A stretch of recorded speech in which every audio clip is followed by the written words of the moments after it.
ನಮಸ್ಕಾರ, ನ್ಯೂಸ್ 18 ಕನ್ನಡ ಡಿಜಿಟಲ್ಗೆ ಸ್ವಾಗತ. ನಾನು ಲೋಹಿತ್ ಶಿರೋಳ್, ನ್ಯೂಸ್ 18ನ ಚಿಕ್ಕೋಡಿ ಜಿಲ್ಲಾ ವರದಿಗಾರ. ಮೂಲಭೂತ ಸೌಕರ್ಯ ಅನ್ನುವಂಥದ್ದು ಪ್ರತಿಯೊಬ್ಬರಿಗೂ ಸಿಗಲೇಬೇಕಾದಂಥ ಮೂಲಭೂತ ಹಕ್ಕು ಕೂಡ ಹೌದು. ಆದರೆ ಸರ್ಕಾರಗಳು ಇತ್ತೀಚಿನ ದಿನಗಳಲ್ಲಿ ಏನಂತಂದರೆ ಯೋಜನೆಗಳನ್ನ ಜಾರಿಗೆ ತರ್ತವೆ. ಆದರೆ ಆ ಯೋಜನೆಗಳನ್ನ, ಆ ಮೂಲಭೂತ ಸೌಕರ್ಯಗಳನ್ನ ಜನರ ಮಟ್ಟಿಗೆ ಮುಟ್ತಾ ಇಲ್ವಾ ಅನ್ನುವಂಥ ಕೇಳೋ ಗೋಜಿಗೂ ಕೂಡ ಇವತ್ತು ಸರ್ಕಾರಗಳು ಹೋಗ್ತಾ ಇಲ್ಲ. ಸಾರ್ವಜನಿಕರ ಹಣ ಇವತ್ತು ನೀರಿನಲ್ಲಿ ಪೋಲಾದಂತೆ ಪೋಲಾಗ್ತಾ ಇದೆ ಅಂತ ಹೇಳ್ಬೋದು.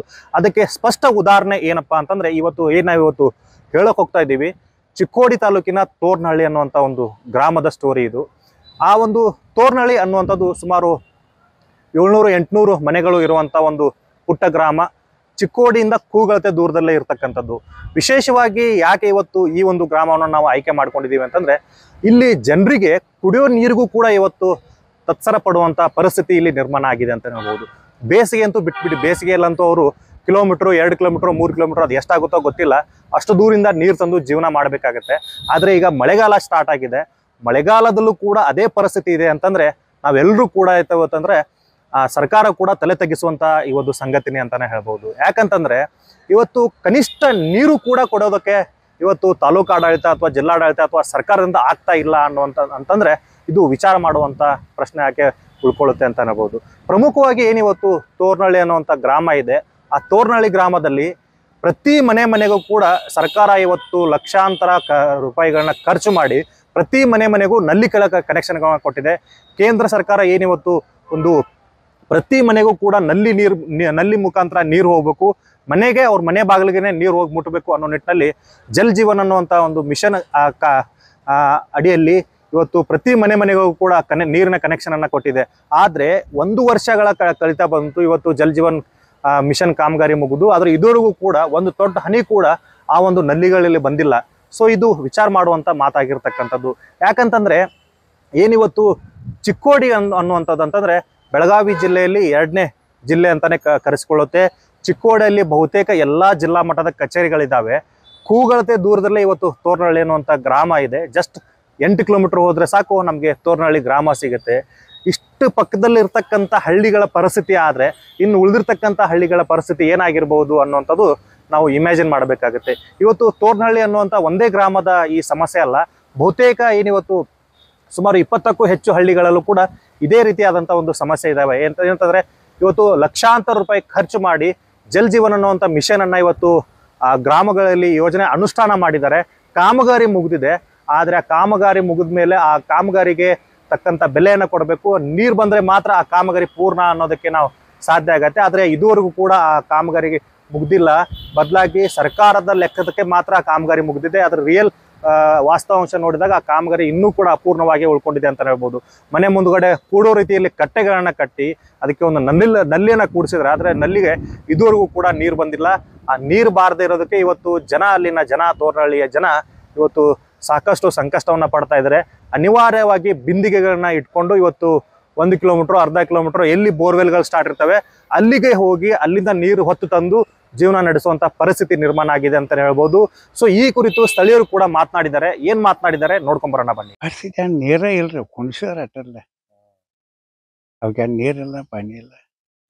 ಮತ್ತೆ ಇವು ಎದಕ್ಕಲ್ಲೇ ಕುಣಿಸಿದ್ವು ಅವು ಚಾವೆಗಳಿಗೆ ಯಾರಿಗೆ ಕೊಟ್ಟಿದಾರೆ ಯಾರಿಗಿಲ್ಲ. ಅವ್ ದಿನ ಹೆಂಗಸರು ಜಿಪ್ರಿ ಹಿಡ್ಕೊಂಡು ಎಲ್ಲ ಕತ್ತಾವಲ್ಲ ಮಧ್ಯಾಹ್ನ. ಈಗ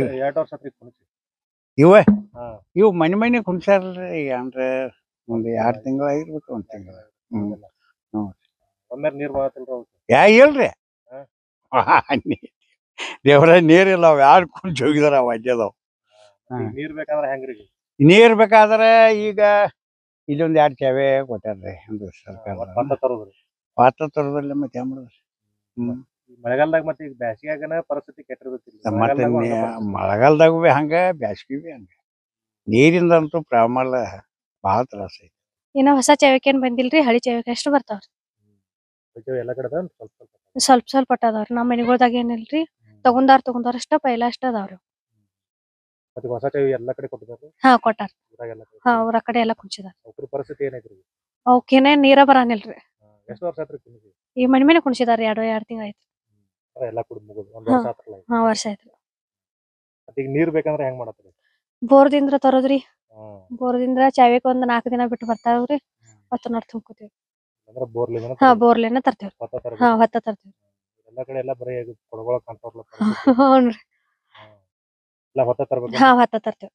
ಸೊ ಇದು ಸ್ಥಳೀಯರು ಹೇಳುವಂಥದ್ದು ಏನಂತಂದ್ರೆ ಕಾಮಗಾರಿ ಮುಗಿದು ವರ್ಷಗಳೇ ಕಳೆದೋಗಿದ್ದಾವೆ, ಆದರೆ ಇದುವರೆಗೂ ಕೂಡ ನಮ್ಮ ನಲ್ಲಿಗೆ ಒಂದು ತೊಟ್ಟು ಹನಿ ನೀರು ಕೂಡ ಬಂದಿಲ್ಲ. ಸಾಕಷ್ಟು ಅಧಿಕಾರಿಗಳಾಗಿರ್ಬೋದು, ಜನಪ್ರತಿನಿಧಿಗಳಾಗಿರ್ಬೋದು, ಅವರೆಲ್ಲರಿಗೂ ಕೂಡ ಗಮನಕ್ಕೆ ತಂದಿದ್ದೀವಿ. ಹ್ಞೂ ಅಂತಾರೆ, ಯಾರು ಕೂಡ ಇವತ್ತು ಆ ಕಾಮಗಾರಿಯನ್ನು ಕಂಪ್ಲೀಟ್ ಮಾಡೋದಕ್ಕೆ ಮುಂದಾಗ್ತಾ ಇಲ್ಲ ಅಂತಲೇ ಹೇಳ್ಬೋದು. ಸೊ ಜನನೂ ಕೂಡ ಅಷ್ಟೇ ಇವತ್ತು ಸಾಕಷ್ಟು ಪ್ರಶ್ನೆಗಳನ್ನ ಮಾಡ್ತಾ ಇದ್ದಾರೆ. ಸಾರ್ವಜನಿಕರ ಹಣ, ಇಷ್ಟೊಂದು ಹಣವನ್ನು ಖರ್ಚು ಮಾಡಲಾಗಿದೆ, ಅಧಿಕಾರಿಗಳು ಇದರಲ್ಲಿ ಶಾಮೀಲಾಗಿ ಕಾಮಗಾರಿ ಕಂಪ್ಲೀಟ್ ಆಗಿದೆ ಅನ್ನುವಂಥ ವರದಿಗಳನ್ನ ಕೊಡ್ತಾರೆ, ಆದರೆ ವಾಸ್ತವವಾಗಿ ಅದು ಕಾಮಗಾರಿ ಕಂಪ್ಲೀಟ್ ಆಗಿಲ್ಲ. ಈ ಕುರಿತು ಜಿಲ್ಲಾಧಿಕಾರಿಗಳಾಗಿರ್ಬೋದು, ಜಿಲ್ಲಾ ಮಟ್ಟದ ಅಧಿಕಾರಿಗಳು ಬಂದು ಪರಿಶೀಲನೆಯನ್ನು ಮಾಡಬೇಕು. ಆ ಜನರಿಗೆ ನ್ಯಾಯ ಕೊಡಿಸೋ ನಿಟ್ಟಿನಲ್ಲಿ ಇವತ್ತು ಜಿಲ್ಲಾಡಳಿತ ಮುಂದಾಗಬೇಕು ಅನ್ನುವಂಥ ಮನವಿಯನ್ನು ಇವತ್ತು ಸ್ಥಳೀಯರು ಹಾಗೆ ಅಲ್ಲಿನ ಸ್ಥಳೀಯರು ಕೂಡ ಮಾಡ್ತಾ ಇದ್ದಾರೆ ಅಂತಲೇ ಹೇಳ್ಬೋದು. ಸೊ ನಾವು ಕೂಡ ಹೇಳೋವಂಥದ್ದು ಇಷ್ಟೇ, ಏನಂತಂದರೆ ಏನಿವತ್ತು ರಾಜ್ಯದಲ್ಲಿ ಸಾಕಷ್ಟು ನಾವು ಮುಂದುವರೆದಿದ್ದೀವಿ. ನಮ್ಮ ರಾಜ್ಯ ಎಲ್ಲಕ್ಕೂ ಮುಂಚೆ ಇದೆ. ನಾವು ಎಲ್ರಿಗೂ ಕೂಡ ಯಾರಿಗೂ ಕೂಡ ಕಡಿಮೆ ಇಲ್ಲ. ಪ್ರತಿಯೊಬ್ಬರಿಗೂ ಕೂಡ ಇವತ್ತು ಸರ್ಕಾರದ ಸವಲತ್ತುಗಳನ್ನ ಕೊಡ್ತೀವಿ ಅನ್ನುವಂಥ ಏನಿವತ್ತು ಸರ್ಕಾರಗಳು ಮಾತುಗಳನ್ನ ಹೇಳ್ತಾ ಇದ್ದಾವೆ, ಆ ಒಂದು ಮಾತುಗಳು ಇವತ್ತು ಗ್ರಾಮೀಣ ಭಾಗದಲ್ಲಿ ನಿಜ ಆಗಬೇಕಾಗತ್ತೆ. ಇವತ್ತು ಬಂದು ನೋಡಬೇಕು ತೋರನಹಳ್ಳಿ ಗ್ರಾಮದ ಪರಿಸ್ಥಿತಿ. ಕನಿಷ್ಠ ಕುಡಿಯೋ ನೀರಿನ ವ್ಯವಸ್ಥೆಯು ಕೂಡ ಇವತ್ತು ಸರಿಯಾಗಿ ಆಗಿಲ್ಲ ಅಂತಂದರೆ ಇದು ಸಮಾಜ ತಲೆದಗ್ಗಿಸುವಂಥ ವಿಚಾರಣೆ ಅಂತಲೇ ಹೇಳ್ಬೋದು. ಸೊ ಇದಾಗಿತ್ತು ಇವತ್ತಿನ ವಿಶೇಷ. ಈ ಒಂದು ವಿಡಿಯೋ ನಿಮಗೆ ಇಷ್ಟ ಆಗಿದೆ ಅಂತ ನಾನು ಭಾವಿಸ್ತೀನಿ. ಈ ಒಂದು ವಿಡಿಯೋನ ಲೈಕ್ ಮಾಡಿ, ಶೇರ್ ಮಾಡಿ, ಹಾಗೆ ನ್ಯೂಸ್ 18 ಕನ್ನಡಗೆ ಸಬ್ಸ್ಕ್ರೈಬ್ ಆಗಿ. ಧನ್ಯವಾದಗಳು.